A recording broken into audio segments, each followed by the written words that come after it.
मी छत्रपती संभाजीनगरच्या अशा एका किचनमध्ये जिथे संभाजीनगरमधील हजारो विद्यार्थ्यांना दररोज खिचडी आणि अन्न पुरवठा पुरवला जातो.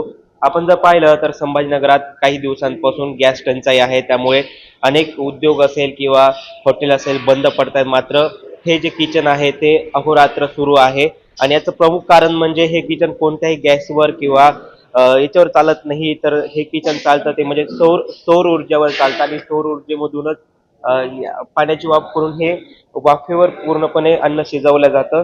दुसरीकडे आपण पाहिलं तर या किचनमध्ये ज्याप्रमाणे अन्न शिजवलं जातं त्याचप्रमाणे स्वच्छता सुद्धा आपल्याला पाहायला मिळते.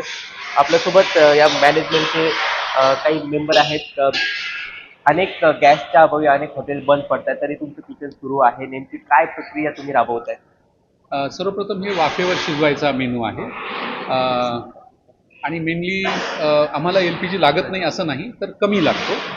मुख्यत्वे फोडणी देणे, तळणे, शिरा बनवणे अशा काही जे प्रकार आहेत त्याच्यामध्ये. पण मुख्यत्वे जो वरण भात, सांबर भात, खिचडी, पुलाव या गोष्टी तयार करण्यासाठी LPGचा फार काही उपयोग आम्हाला होत नाही. जी वाफ तयार व्हायची प्रक्रिया आहे ती पॅलेट्स आणि ब्रिकेटच्या बॉयलरवर होते. बरं, सौर ऊर्जेपासून कधीपासून हा प्रकल्प म्हणजे तुम्ही हे अन्न शिजवताय? सुरुवातीला सौर ऊर्जेचा जो उपयोग आहे गेली 2 वर्षापासून आम्ही वाढवला आहे. पूर्वी पण होता 5 किलोवॅटचा होता, तो आता 25 किलोवॅटचा आहे. नक्कीच आपण जर पाहिलं तर अशा प्रकारे सौर ऊर्जेवर कुठेतरी हे अन्न शिजवून नवीन पारंपरिक स्रोतापासून ही प्रक्रिया राबवली जाते. रामबुधवंत नवराष्ट्र छत्रपती संभाजीनगर.